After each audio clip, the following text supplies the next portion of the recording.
Hey guys, I'm Justin Ball, and this is part 5 of Work Smarter, Not Harder. Today's topic: buzz roll applications. Today, I'm going to walk you through the basics of buzz roll articulation, how to approach tied versus untied rolls, and how we can draw creative influences from Scottish pipe band and French American styles to approach common issues in the buzz roll community in a slightly different way. Chances are, if you study concert snare drum, you've been guilty of sloppy buzz roll articulation. One of the most common mistakes I make is attacking that first buzz too harshly and having to back off immediately.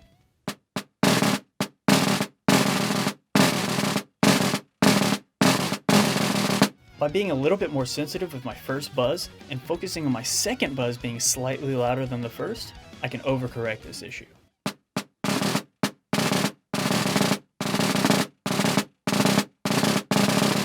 With the release of the roll, the most common mistake I see is that there isn't enough of one. When we're playing a buzz roll, it's definitely easier to release with the arm, as it's simply a continuation of the motion you were already using.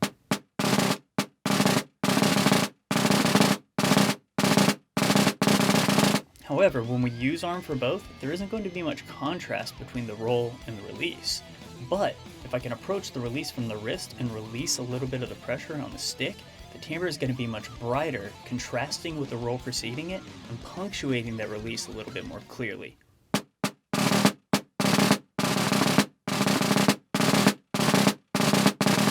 One analogy I like to use for this is the triangle.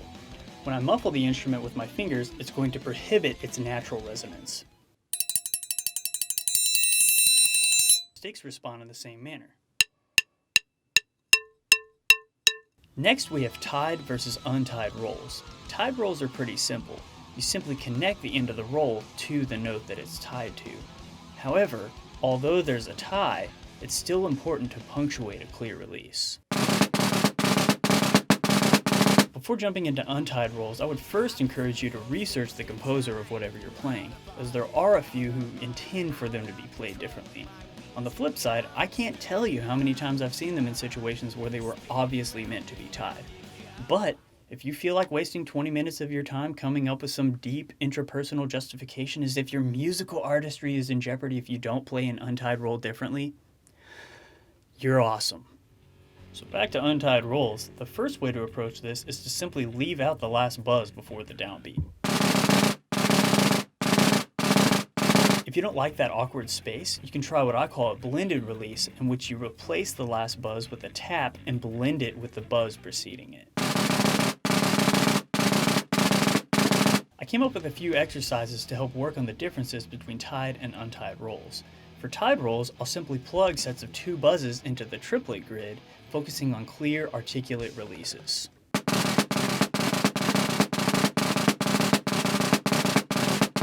For untied, I'll do the same, but focus instead on blending the release with the roll preceding it.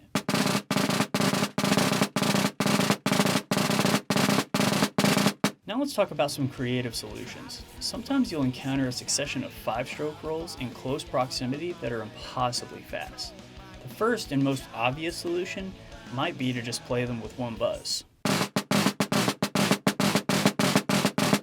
This results in a buzz that's sometimes a little too choppy and short for my taste. So what if we tried something a little bit different?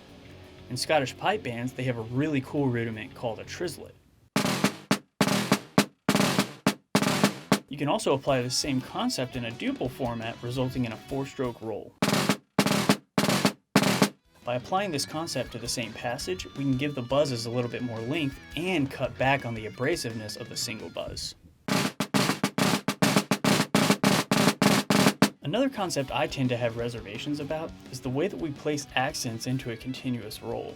Observing the following passage from De La Cluse 2, pretty much anyone would play it like this. I personally don't always like this, as sometimes I may want a little bit more bite to the accent that I can't achieve with this approach. But how do I get more? Well, my first inclination is to separate the accents from the buzzes by means of a tap buzz roll. Man, but now that space is bugging me, what am I gonna do?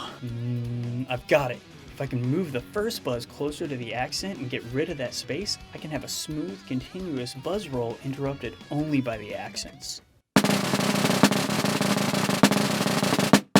but Mr. Ball, now the buzzes are unevenly spaced. Somehow I knew somebody was going to say that. So, although it looks terrifying on paper, what you can do is spread those 3 buzzes out over the course of 7 30-second notes.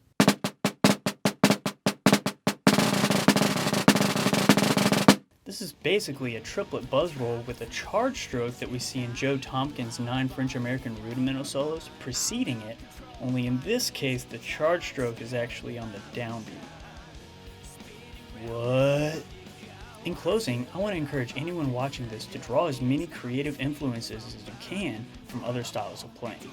If we can branch out from our own musical little bubble, we can build a musical toolbox filled with creative ideas and solutions that are not only going to influence our own musical experiences, but those of countless others. And that wraps up video number 5. Make sure to check out the free PDF on my website. Thanks so much for watching. Feel free to share, comment, and I'll see you guys next week.